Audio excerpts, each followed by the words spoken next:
Nous allons profiter de basculer sur le ventre pour le swimming. Le swimming avec un bras et une jambe opposée relevés. Inspire, pause. Expire, monte. Si vous sentez des difficultés à monter la jambe en même temps que le bras, vous pouvez intervertir. Chaque fois un bras ou une jambe. Attention avec le ventre qui reste toujours le plus loin possible du tapis, comme si on pouvait le ramener vers la colonne, ce nombril. Et on expire quand les bras montent et la jambe monte. Et on inspire quand on repose au sol. Bien, vous allez placer les mains sous les épaules pour revenir dans cette position un peu du baby cobra pour le single leg kick. On va plier le genou et reposer la jambe. Pointe, flex et pose. Kick, pointe, flex et pose. Pointe, flex, pose. On va faire attention avec les genoux évidemment. Et même s'il y a une extension du dos assistée par les avant-bras, on va bien garder le centre actif, très nécessaire pour protéger son bas du dos.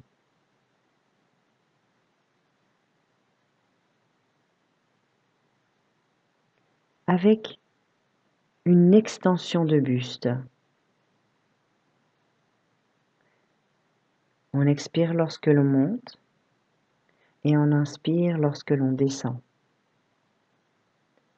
Pose tes mains, garde tes épaules en haut, extension des jambes, avec des pieds, des chevilles et des orteils détendus. De nouveau, paume vers le plafond, expire et monte, nombril toujours à l'intérieur et la nuque dans le prolongement. Inspire, descend le buste, expire, monte les jambes. Si cela est envisageable pour vous de lever bras et jambes vers le plafond en extension, allez-y. Protégez toujours votre bas du dos. Vous inspirez quand vous revenez proche du sol avec votre tête, vos jambes et vos mains et vous expirez lorsque vous remontez.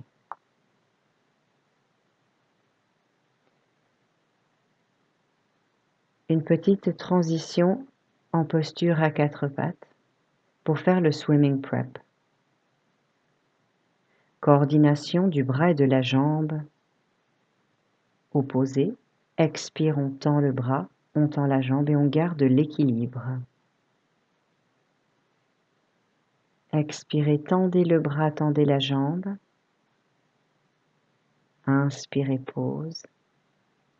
Expire, tend. Inspirez, pause.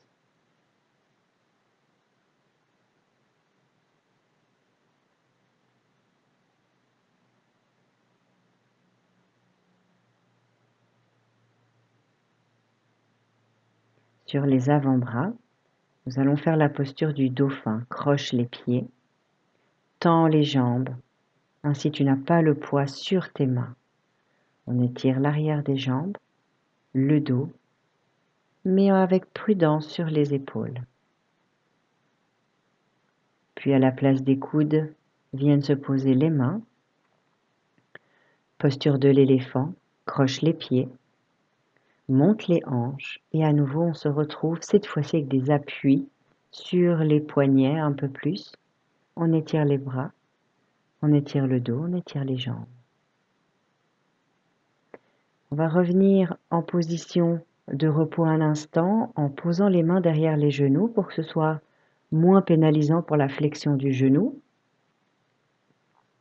Si vous pouvez vous asseoir complètement sur les talons, sans problème, ou vous pouvez placer un coussin pour éviter de vous faire mal. La transition, à nouveau, en position assise. Pour la scie, the saw, un twist et une flexion. On inspire, on revient en position assise et droite et expire et plonge. Si c'est trop intense pour le dos, pliez les genoux et étirez bien vers l'avant. Inspirez, revenez. Les mains dans le bord des yeux, expire et allonge ton bras, allonge ton dos. Les jambes se tendent à nouveau. Ça dépendra de votre flexibilité, mais vous pouvez vous tenter petit à petit à voir jusqu'où vous pouvez aller. Les jambes se resserrent, les bras sont à nouveau ouverts, puis on inspire spine twist, torsion de la colonne. Et en inspirant, twist, et en expirant, on revient au centre. Ça peut être fait avec des genoux pliés évidemment, de manière à avoir un dos beaucoup plus droit, voire même ouvrir un peu les hanches et permettre le twist de la colonne, sans gêne.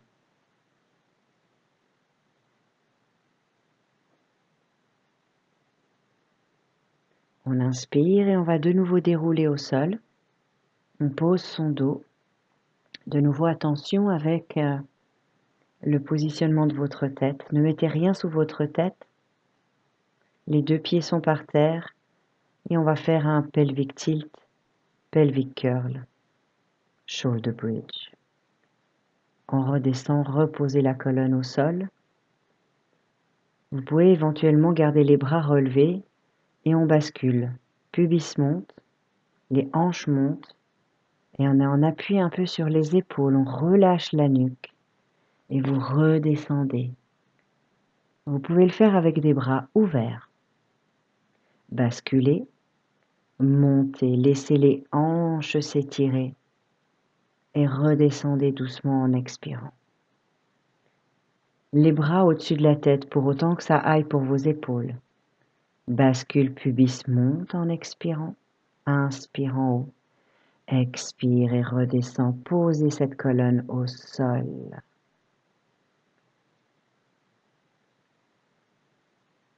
On va ramener les bras le long du corps et faire un stretch. On pose la cheville droite sur le genou gauche et on va chercher sa jambe gauche.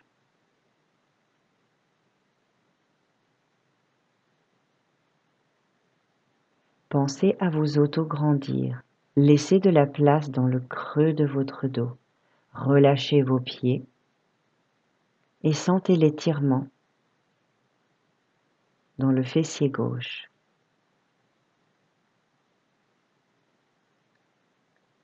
On repose ses deux jambes avec un twist sur la droite.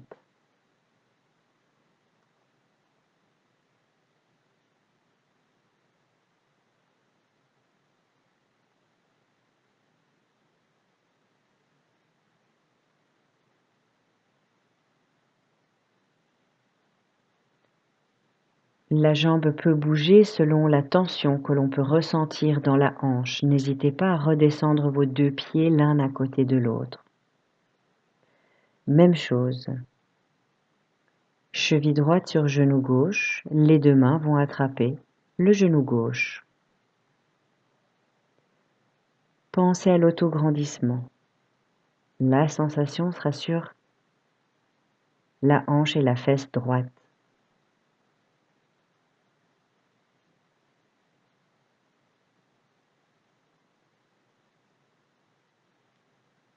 Positionnez bien votre bassin. Vous reposez votre pied au sol tout en gardant toujours le pied droit sur le genou gauche. Vous ouvrez vos deux bras et de nouveau vous pouvez en bas ou en haut faire le twist. Les pieds en bas l'un à côté de l'autre ou le pied vers le genou si vous voulez plus de sensation de torsion. On va attraper à nouveau derrière les deux genoux pour remonter très délicatement. avec très peu d'élan et venir s'installer, si on peut rester, dans cette posture d'équilibre. D'abord en tenant les chevilles, puis peut-être on pourra lâcher ses chevilles, puis éventuellement tendre les bras et tendre les jambes. N'hésitez pas à revenir dans la position si vous sentez trop de fatigue.